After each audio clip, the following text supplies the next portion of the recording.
Everyone, I hope आप लोग सब ठीक होंगे, खैरियत से होंगे और सबका रमज़ान बहुत अच्छे से गुज़र रहा होगा, खैर आफियत के साथ गुज़र रहा होगा। इस रमज़ान की कहमा गहमी में, रोज़ा इफ्तार की मसरूफ़ियत में ज़रूर इस मुल्क के हालात को भी याद रखें। जो ये बीमारी कोरोना फैली हुई है, इसके लिए भी दुआ करें कि ये बीमारी जड़ से हमारे मुल्क से ख़त्म हो जाए और हम सब सुकून से वापस अपनी ज़िंदगी रूटीन के मुताबिक गुजार सकें। आज बारहवां रोज़ा है और चलते हैं 12वें रोज़े के वज़ाइफ की तरफ।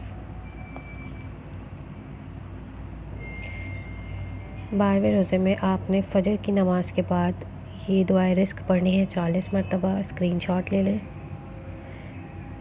फिर उसके बाद आपने ज़ोहर की नमाज़ के बाद सूरह बकरा का पहला रुकू पढ़ना है 11 मरतबा। सूरह बकरा का पहला रुकू का आधा हिस्सा यहाँ ये रहा, आप स्क्रीनशॉट ले लीजिए और बाकी दूसरा हिस्सा ये रहा। इसके बाद असर की नमाज़ के बाद आपने दुरूद इब्राहिमी पढ़ना है 47 मरतबा। ये दुरूद हम हर नमाज में पढ़ते हैं, सबको याद भी होता है और जिनको नहीं याद है उनके लिए ये स्क्रीनशॉट है। आप असर की नमाज़ के बाद दुरूद इब्राहिमी 47 मरतबा पढ़ेंगे। फिर मगरिब की नमाज़ के बाद हमें सूरह बकरा की आखिरी दो आयात 11 मरतबा पढ़नी है और इसकी यहाँ से शुरू है। पहली लाइन ये है और पहली आयत यहाँ पे ख़त्म होती है। उसके बाद दूसरी आयत ये है। ये मगरिब की नमाज़ के बाद पढ़नी है हमें और फिर इशा की नमाज़ के बाद हमें दुआए कर्ब व मुसीबत पढ़नी है 40 मरतबा। सूरह बकरा का जो हमने पहला रुकू पढ़ना है ज़ोहर की नमाज़ के बाद, वो भी हमने 11 मरतबा पढ़ना है और मगरिब की नमाज़ के बाद सूरह बकरा की जो हमने आखिरी दो आयत पढ़नी है, वो भी हमने 11 मरतबा पढ़नी है।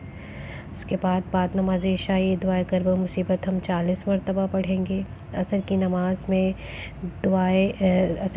में हम दुरूद इब्राहिमी 47 मरतबा पढ़ेंगे और फ़जर की नमाज़ में ये दुआए रिस्क हमने 40 मरतबा पढ़नी है।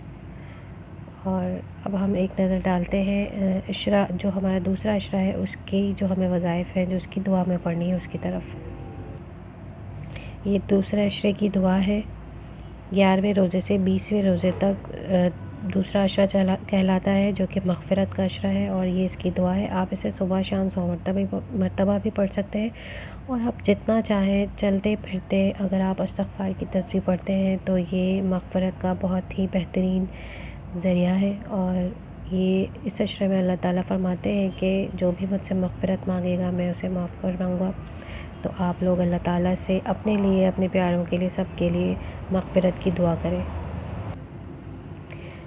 अब मिलते हैं कल 13वें रोज़े के वज़ाइफ के साथ। तब तक के लिए आप लोग दुआओं में मुझे, मेरी फ़ैमिली को और पूरे मुल्क के तमाम मुसलमानों को ज़रूर याद रखें। जो बीमार हैं उन्हें याद रखें और जो भी मुश्किल में है, परेशानी में है, उन सब को अपनी दुआओं में याद रखें। अल्लाह ताला हम सब की तमाम जायज़ दुआओं को, मुरादों को कबूल फ़रमाए। आमीन। अल्लाह हाफ़िज़।